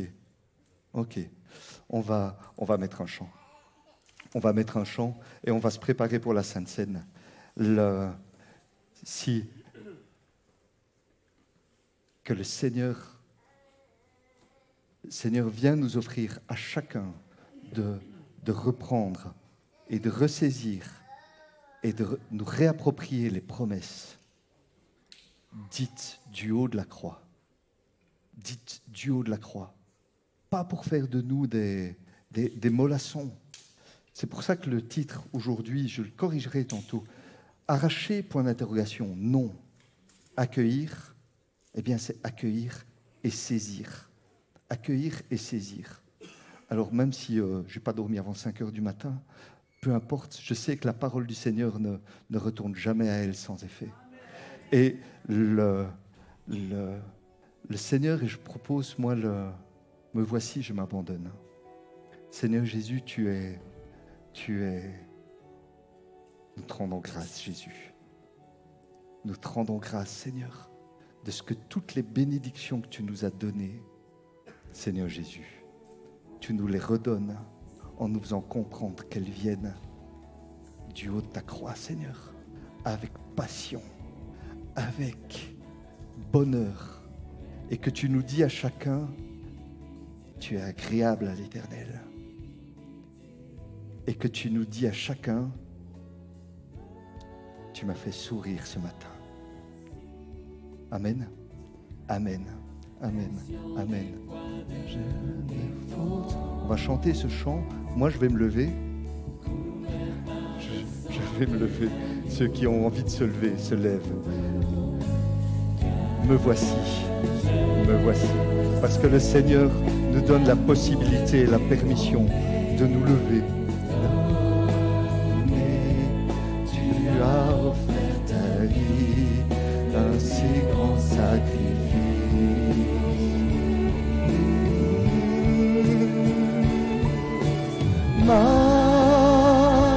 Majesté, majesté,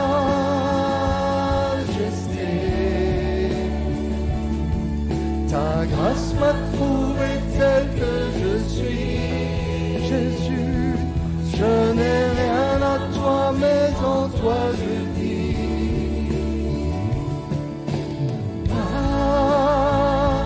Majesté, majesté,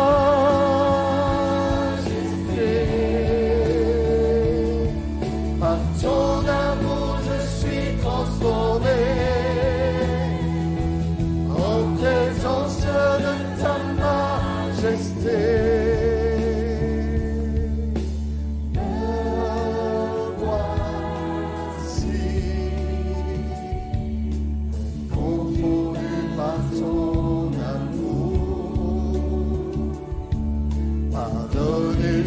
Pardonne en retour. Me voici, Jésus, conscient d'être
Majesté,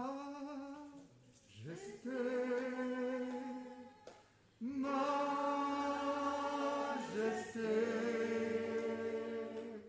ta grâce me couvre tel que je suis,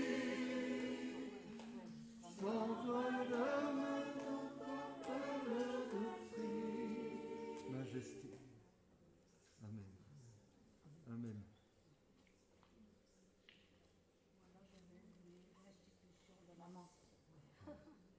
C'est mieux. Voici l'institution de la scène. Le soir venu, il se mit à table avec les 12. Pendant qu'il mangeait, Jésus prit du pain et prononça la prière de bénédiction. Puis il rompit et le donna aux disciples en disant : Prenez, mangez, ceci est mon corps. Il prit ensuite une coupe et remercia Dieu. Puis la leur donna en disant : Buvez-en tous, car ceci est mon sang, le sang de la nouvelle alliance qui est versé pour beaucoup pour le pardon des péchés. Je vous le dis, je ne boirai plus désormais de ce fruit de la vigne jusqu'au jour où je le boirai de nouveau avec vous dans le royaume de mon Père. Amen. Amen. Amen. Je demanderai à José de présenter le pain, à Emmanuel le vin, et puis après on passera dans les rangs avec le vin et le pain.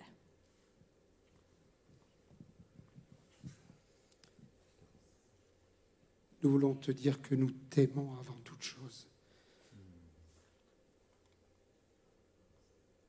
Majesté, tu es le roi des rois, le Seigneur des seigneurs.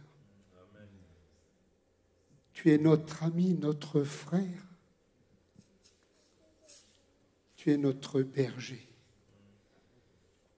Et tu es notre prince de paix. Comment ne pas t'aimer? Précieux et merveilleux que tu es, saint et juste que tu as été, pur et précieux que tu es pour nous, Seigneur de grâce et de bonté. Toi qui es monté sur cette croix sans rien dire. Sans rien dire. Et on ne peut pas s'imaginer d'être maltraité, d'être bafoué, d'être haï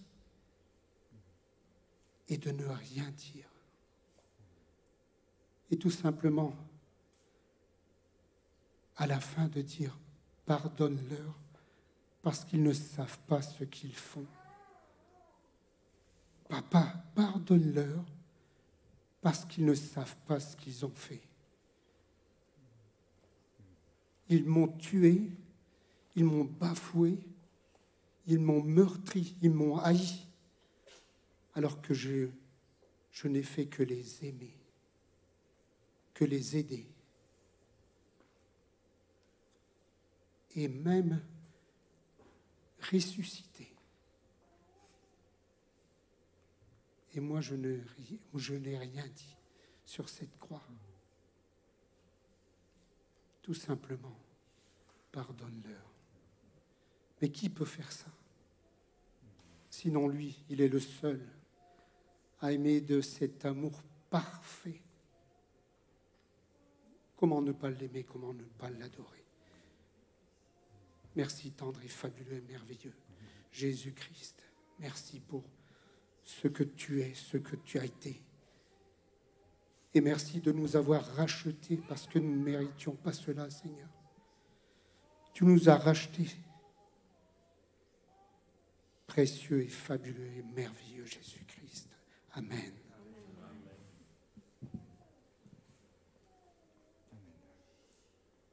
Seigneur Jésus, dans ce dernier soir, Seigneur, tu étais là et tu as dit, vous voyez ce vin, voyez comme je le fais couler, je vais faire la même chose avec mon sang. Et Seigneur Jésus, nous sommes comme dans ce chant tout à l'heure, Seigneur. Nous sommes remplis de joie, Seigneur, remplis de reconnaissance, Seigneur Jésus, parce que nous te croyons. Et moi, je crois ce que tu dis de moi, Seigneur Jésus. Et moi, je crois ce que tu dis de moi. Et nous croyons ce que tu dis de nous. Seigneur Jésus, nous croyons ce que tu dis de nous, Seigneur. C'est par ton sang qui a été versé, c'est par ton pain, ton corps qui a été brisé, Seigneur Jésus, que nous pouvons dire, Seigneur, que nous acceptons cette idée et nous ruminons cette idée que nous te sommes agréables, Seigneur Jésus. Seigneur Jésus, nous te sommes agréables, Seigneur. Nous proclamons ton nom, nous confessons ton nom, Seigneur Jésus. Dans nos vies, Seigneur, nous le confessons et nous confessons ton amour, Seigneur Jésus. Seigneur Jésus, nous te rendons grâce de pouvoir entendre ces paroles de toi, où tu nous dis que nous te sommes agréables, Seigneur. Seigneur, nous baissons les armes, Seigneur, et nous te rendons grâce, Seigneur Jésus. Viens nous parler, Seigneur. Dis un seul mot et nous serons guéris, Seigneur Jésus. Viens nous parler, Seigneur Jésus. Nous te rendons grâce et, Seigneur Jésus, nous voulons, c'est rempli de reconnaissance que nous reprenons ce pain et ce vin, Seigneur, en confessant ton nom, Seigneur. Amen.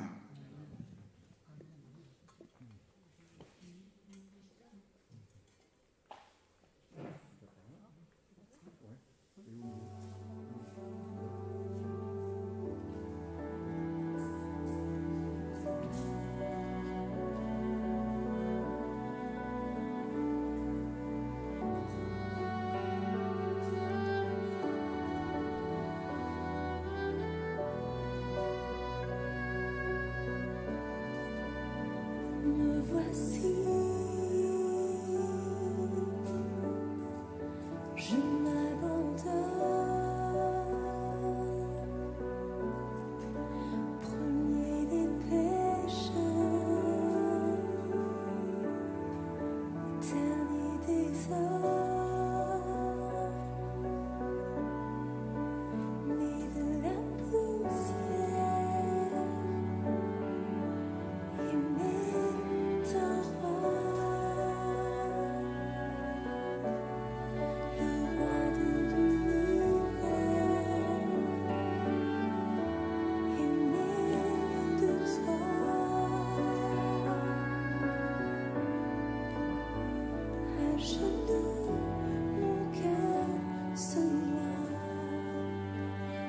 Je